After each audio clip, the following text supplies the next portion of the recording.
अडानी की जांच के नाम पर एजेंसियां ऐसे चुप हो जाती हैं जैसे आजकल गैस सिलेंडर के रेट बढ़ने पर स्मृति ईरानी।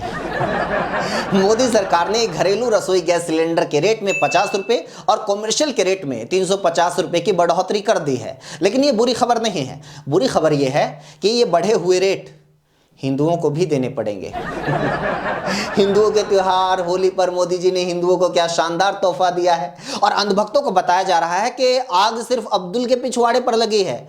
लेकिन सच ये है कि जलते हुए तवे पर रामलाल बैठा है। उज्ज्वला योजना के तहत गरीबों को सिलेंडर तो मुफ्त में मिल गए थे, लेकिन अब उनको भरवाने के लिए गरीबों को लोन लेना पड़ रहा है।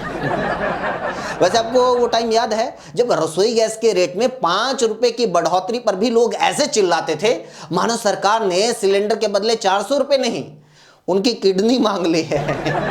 कांग्रेस में 50 रुपए के पेट्रोल डीजल पर 5 पैसे का रेट भी बढ़ जाता था तो लोग ऐसे रिएक्ट करते थे जैसे बेटी के ससुराल वाले दहेज में क्रेटा कार मांग रहे हैं।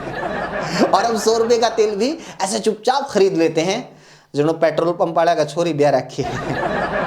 कांग्रेस के टाइम पर जब दाम बढ़ते थे तो सारे एंकरान ढोलक और हारमोनियम लेकर गाने लग जाते थे, महंगाई डायन खाए जाते हैं, महंगाई डायन खाए जाते हैं। और अब जब महंगाई बढ़ती है तो ये सारे मिलकर जनता की गलती निकालने लग जाते हैं। देखो तुम लोग 350 रुपए का डाटा खर्च कर देते हो, 500 रुपए का नेटफ्लिक्स और हॉटस्टार का सब्सक्रिप्शन ले लेते हो, 500 रुपए की मूवी देख लेते हो, 300 रुपए का पॉपकॉर्न खा जाते हो, 800 रुपए का पिज्जा खा जाते हो, 2000 की शर्ट पहनते हो, 5000 का जूता पहनते हो, होटल में जाते हो, गोवा में घूमते हो, दारू पीते हो, बियर पीते हो, लोलियाबाजी करते हो।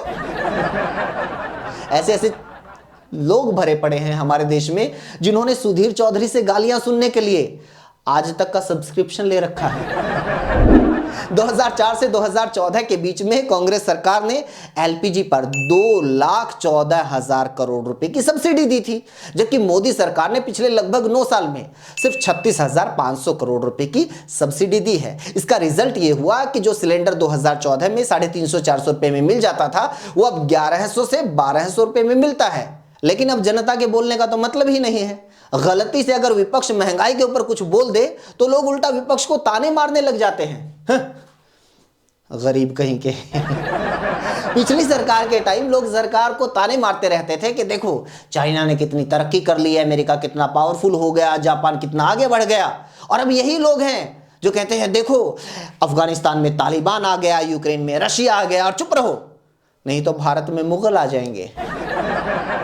और पिछली सरकार के दौरान लोग अमेरिका से नीचे बात नहीं करते थे। इनको अमेरिका जैसा सिस्टम चाहिए था, चाइना जैसी इंडस्ट्री चाहिए थी, जापान जैसी टेक्नोलॉजी चाहिए थी। और अब इमरान खान की स्पीच सुनाकर ये सरकार इन्हीं लोगों को 2 रुपए वाला प्लेटफॉर्म टिकट 50 रुपए में चिपका देती है। अच्छा, गैस सिलेंडर का रेट बढ़ने के साथ एक और बुरी खबर आई। बुरी खबर यह कि अक्टूबर से दिसंबर 2022 की तिमाही में देश की विकास दर बुरी तरह गिर गई। पिछले वर्ष इसी तिमाही में जो विकास दर 11% से ज्यादा थी वो इस बार घटकर 4.4% ही रह गई है।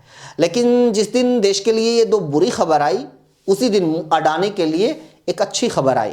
अडानी के शेयर्स में जबरदस्त तेजी देखने को मिली। साला मुझे आज तक ये बात समझ में नहीं आई कि जब भी जनता के ऊपर कोई मार पड़ती है या देश की इकोनॉमी गिरती है तो अचानक से ये अडानी कैसे प्रोग्रेस करने लगता है। कोरोना काल को ही याद कर लो, जब पूरे देश की अर्थव्यवस्था पाताल में पहुंच चुकी थी उस टाइम पर अडानी की वेल्थ रॉकेट की रफ्तार से बढ़ रही थी।